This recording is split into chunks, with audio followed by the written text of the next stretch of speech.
عليكم ورحمة الله وبركاته.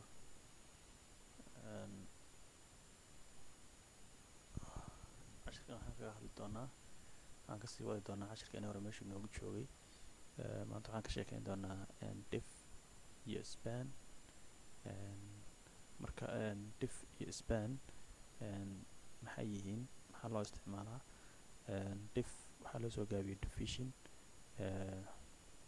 spanna waxa weeyaan waa uun division oo kale. marka labadoodaba waxaa lagu sameeyaa maxaa la dhahaa tags kale ama maaragtay pagekaaga ama website-kaaga markaad rabtid inaad koox ama qayb oo taagisa inaad gaar isugu xidhxidhid ayaa waxaad isticmaalaysaa division iyo spanis iyo span. marka waxay ku kala duwan yihiin division iyo span. midna waa markaad rabtid inaad maaragtay koox qayb yar oo maaragtay hal line oo kale markaad rabtid inaad isku xidhid span ayaa isticmaalaysaa. diff markaad rabtidna maaragtay qayb oo maaragtay yaro weyn oo kale markaad rabtid inaad isku xidhid ayaa isticmaalaysaa. waxaa kale ku kala duwan yihiin, midi waxaa weeyaan waa block element, midna waxaa weeyaan inline element. marka hadda diff waxaa weeyaan waa maxay ahayday waa block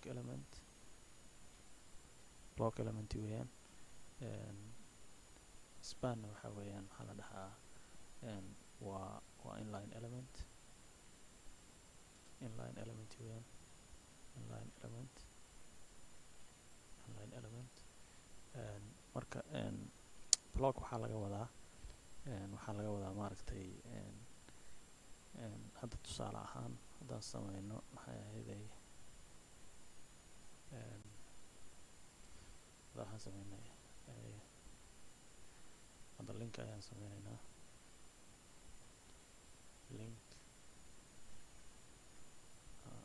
link ayaan sameynaynaa one soo deg maxay ahayday linka kala samee two. marka haddaad hadda fiirisid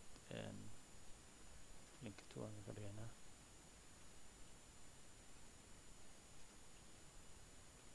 iska yara weyn haddaad rabtid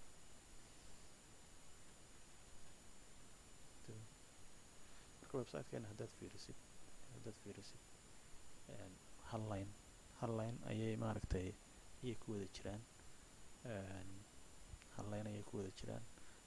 marka kani waa marka waa maxay ahayday span waa saas oo kale oo maaragtay wixii aad qortidba waxa weeyaan hal line bay noqonayaan. kan xataa haddii aan hadda aan badino oo kale saasaa ka dhigno hoos uma dhaadhacayo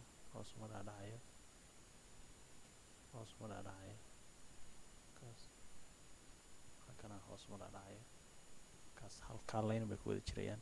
marka waxaa weeyaan inline block weeyaan. inline block bay ka dhigan tahay. inline block waa kaas. kaba soo qaad hadda waxaan rabnaa paragraph oo kale. paragraph samee paragraph iskaga qorayaan halkan.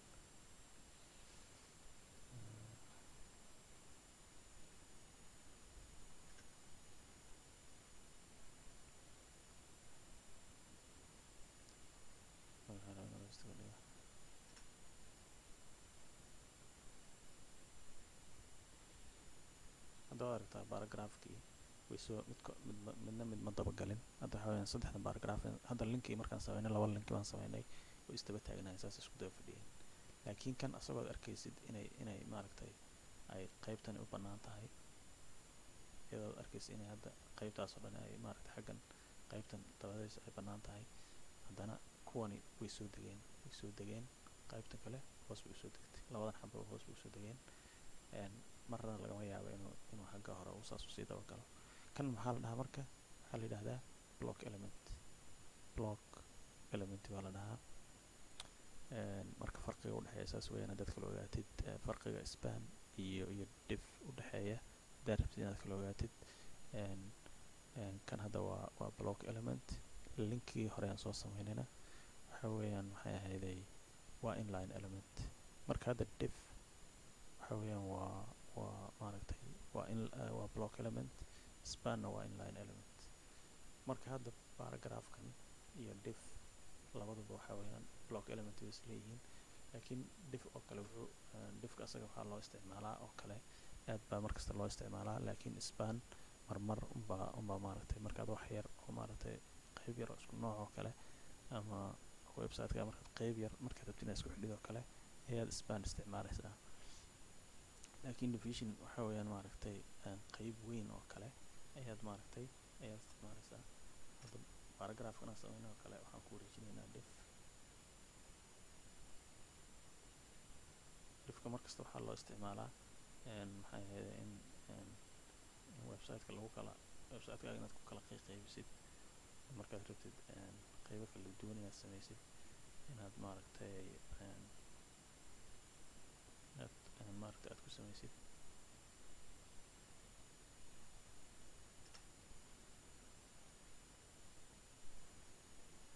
ta kale markaad css oo kale markaad yacni hadda inagu hadda html maan soo sameynaynaa, markaad rabtid yacni oo hadda waad aragtaa website-keena foolxumadiisa waad aragtaa.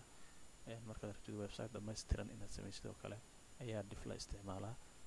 halkan oo kale class ayaad gelinaysaa baad gelinaysaa. marka hadda qaybtan oo kale markaad rabtid inaad maaragtay classka magaca waxaad rabtid baad u bixin kartaa. waxaan soo bixinaynaa qayb oo kale, qayb baad dhahaysaa, qayb oo kale aad dhahaysaa.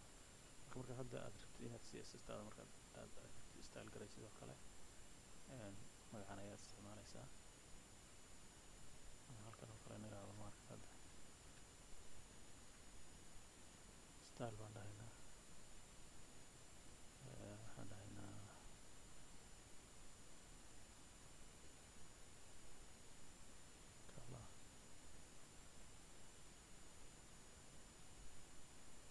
color oo kale. hadda qaybtan waxaad iska doorataa kuwada iska dooro. marka hadda wataa qoraalkeeni waxa weeyaan qaybtan oo dhan maaragtay waxaan ka bedelay maxay ahayd colorkii ama qoraalkii. kala waxaad ka dhigi kartaa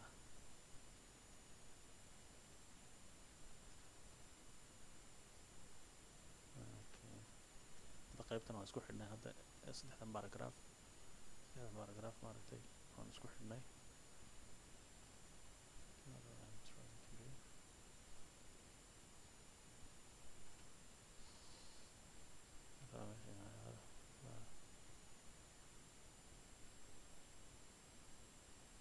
background color blue day.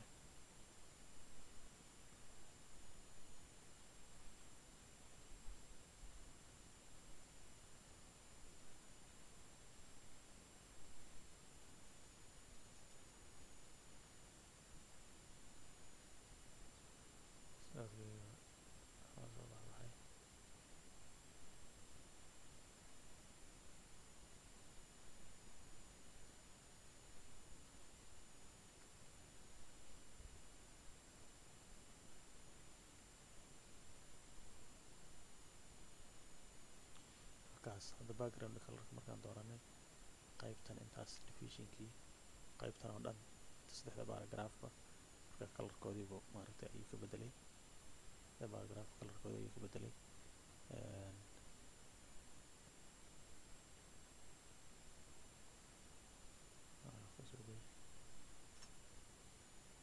saddexdan ma arkaysaa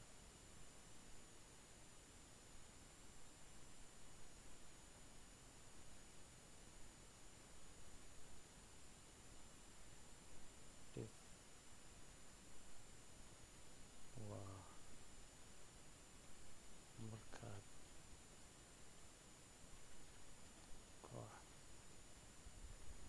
koox elements koox tags markaad rabtid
wakaas maxaa kaloo noo yimid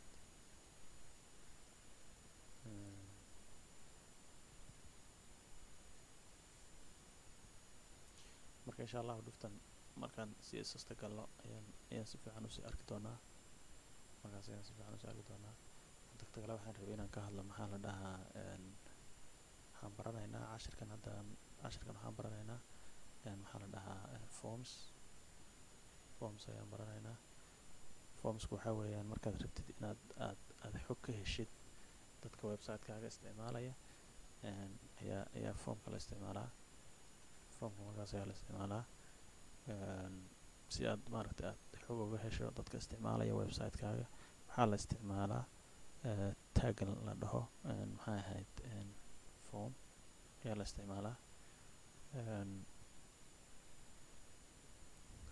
laakiin ma aha inay hadda aan formskan markaan sameyno kama dhigna inay shaqeynayaan sababta waxaad u baahan tahay advanced language ama luqadaha maxaa la dhahaa sida javascript ama php ayaad u baahan tahay inuu yacni informationkii oo dhammaystiran sababta waxaad u baahan tahay database baad u baahan tahay server side language baad u baahan tahay yani si aad informationkii iyo wixii oo dhammaystiran iyo wixii oo shaqeynaya aad u heshid yani luqadaha kale aad u baahan tahay laakiin hadda waxaan sameynaynaa un yani intii hore maaragtay markaad website-ka gasha la arkayay baan html maaragtay ku sameynaynaa maxaa la dhahaa hoos oo hadda waxaan idhi input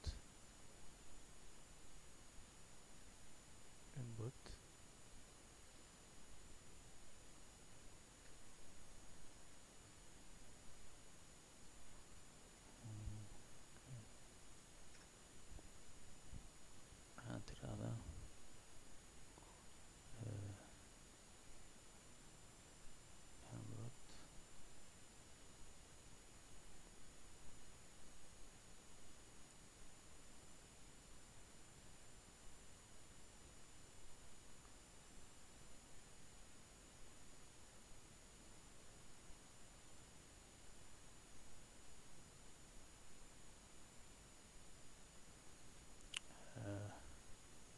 input text marka waxaa weeyaan yani waa kan waxaa weeyaan waa qoraal waa kan aad aragtaa yani formka yar baan sameynay aad wax ku qori kartid saas aad ku qori karaysid kana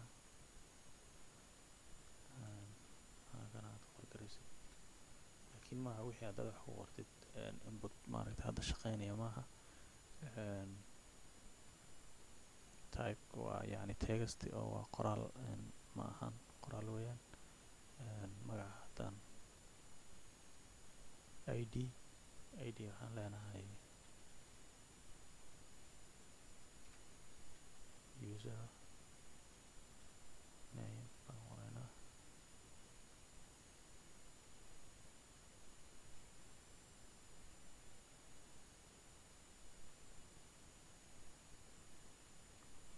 username baan qoraynaa name username weeyaan kana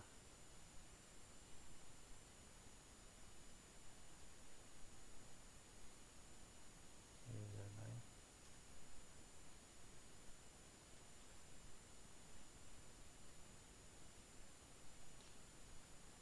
laakiin wax shaqeynaya maaha waxaad u baahan tahay maxaa la dhahaa luqadda la yidhahdo javascript ama php ayaad u baahan tahay input kale inputyadu way fara badan yihiin inputyadu maxaa la dhahay aad ayay u badan yihiin mid kale waxaa la yidhaahdaa inputka isagana waxaa jira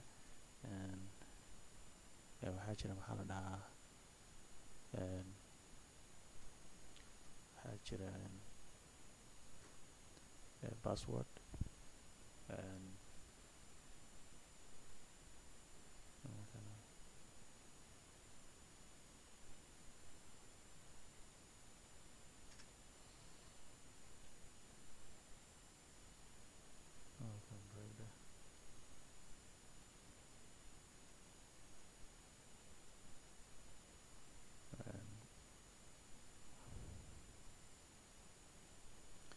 marka hadda qaybta maaragtaa password haddaan ku qoro fiiri yani nambaradii caadi ama soo baxayaan marka hadda markaan qoro waa password form weeyaan, ma aha qoraal caadi ma soo baxayaan. laakiin kan ka sarreeya ee textiga haddaan qoro xarfihii oo caadiga soo baxaya, ka xarfiga soo baxaya xarfihii weeyaan. laakiin midkan kale ee uu yahay typekiisa markiisa typeka waxaan ka dhignay password. markaad halkan aad wax ku type garaysid password ayuu noqonayaa, xarfa aad arkaysid ma ahan. marka farqiga u dhexeeya intaas weeyaan. waxaa kaloo jira halkan line break baan sameynaynaa, line kale si aan noogu samaysmo. waxaa jira isaguna markaad rabtid qoraal fara badan, maaragtay inaad rabtid qofka yacni isticmaalaya website-kaaga qoraal yaro badan oo kale markaad rabtid inaad ka heshid, waxaa la isticmaalaa waxa la dhaho text area ayaa la isticmaalaa.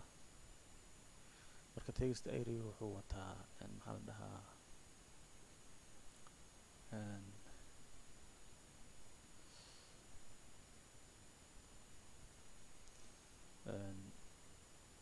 halkan waxaan ku qoraynaa text baan ku qoraynaa sababta waa qoraal.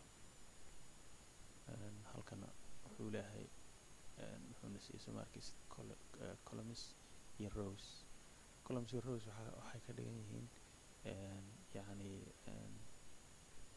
markaas columns iyo rows inta qaybta ka inta na siiyey markiis waa ka text area-heeni.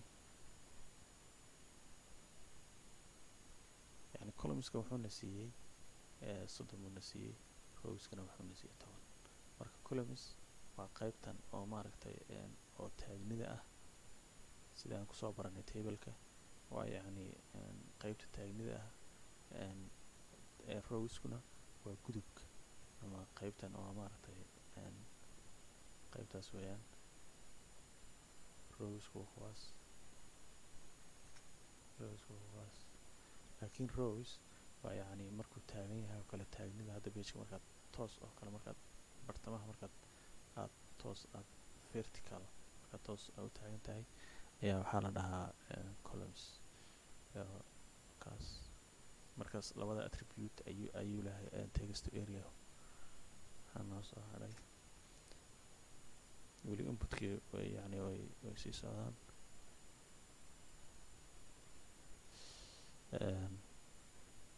kana jira isagana waxaa la dhahaa date. kana waxaan u baahanaa inaan sameyno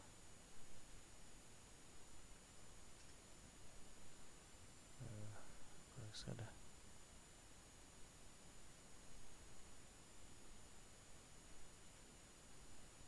kana waxaa ogsiinaya. hadda waxaa weeyaan yani waqtigu qofku dhashay oo kale markaad rabtid kana ogsiinayso markaas qofku waqtigu dhashay markaad rabtid inaad weydiisid sidoo kale kana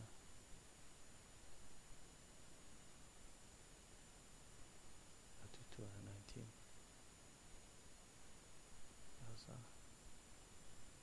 waa input kala isaguna. marka typeka noociisu waxaa weeyaan waa date ama yacni taariikhda qofku waqtiga uu dhashay oo kale, date of birthgiisa oo kale. typeka waxaa weeyaan waa date weeyaan. waxaa kale mid kaloo isaguna jira input kaloo oo isaguna waxaa la dhahaa email baa jira isaguna. email ayaa jira. waa kana emailka waxaad ka dhigaysaa halkan id halkan haddaan qoro waxaan jecelahay inuu noo soo saaraya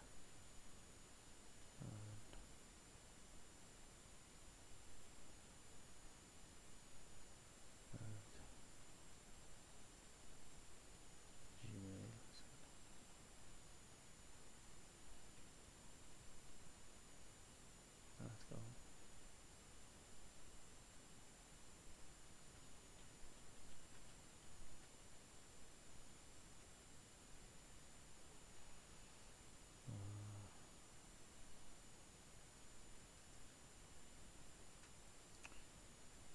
halkan waxaa inuu levelna siiyo. halkan oo kale waxaad ku qori kartaa level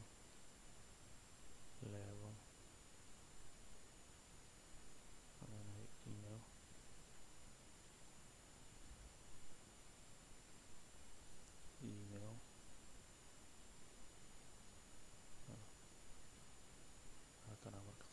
magaciisa halkaas ku qori karayaa.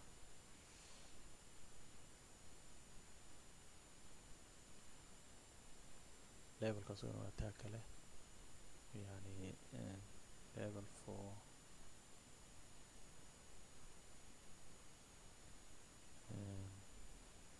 marka hadda formka markaad form rabtid inaad sameysid, yani kaas noocana loo sameeyaa.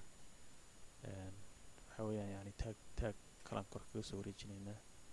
taggan oo la yidhaahdo waxaa la dhahaa, waxaan kusoo xidhaynaa form ayaan ka dhigaynaa form. yani formka waxaa la isticmaalaa markaad dad inaad rabtid inaad xog ka heshid ama information oo kale markaad rabtid. formkii kalean ku furaynana waa kan form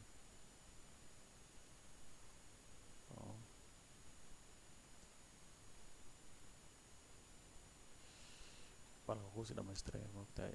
Visual Studio Code-ku waxa weeyaan yani haddii aad jeceshahay inuu waxaaga kuusii dhamaystiro oo kuusii dhamaystiraya markaad type garaysid. waa text editor qaybtaas ku wanaagsan. marka form ayaad ku wareejinaysaa. formkeeni markaas waan sameynay. qaybtan waa formkii.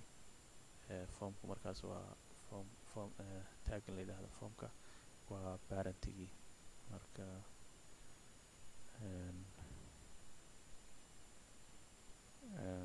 cashirkeena halkaas ayuu noogu soo gabagaboobayaa. lakin waxaa jira meta tag kale oona maalinka dhibta ku darin.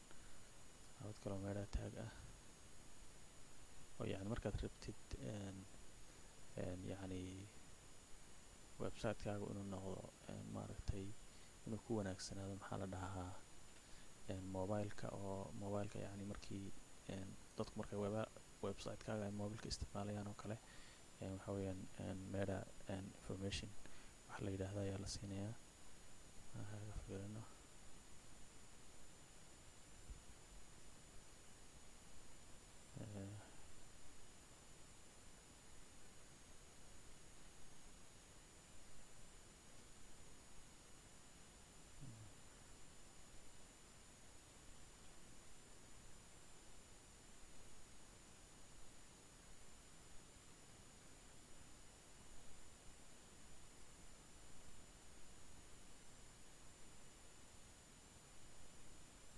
website-kan ayaan kasoo koobi karaysanaynaa. kana qaybtan ayaad u baahan tahay. qaybtan ayaad u baahan tahay.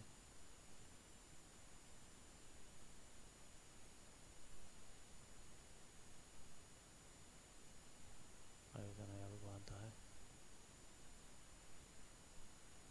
okay.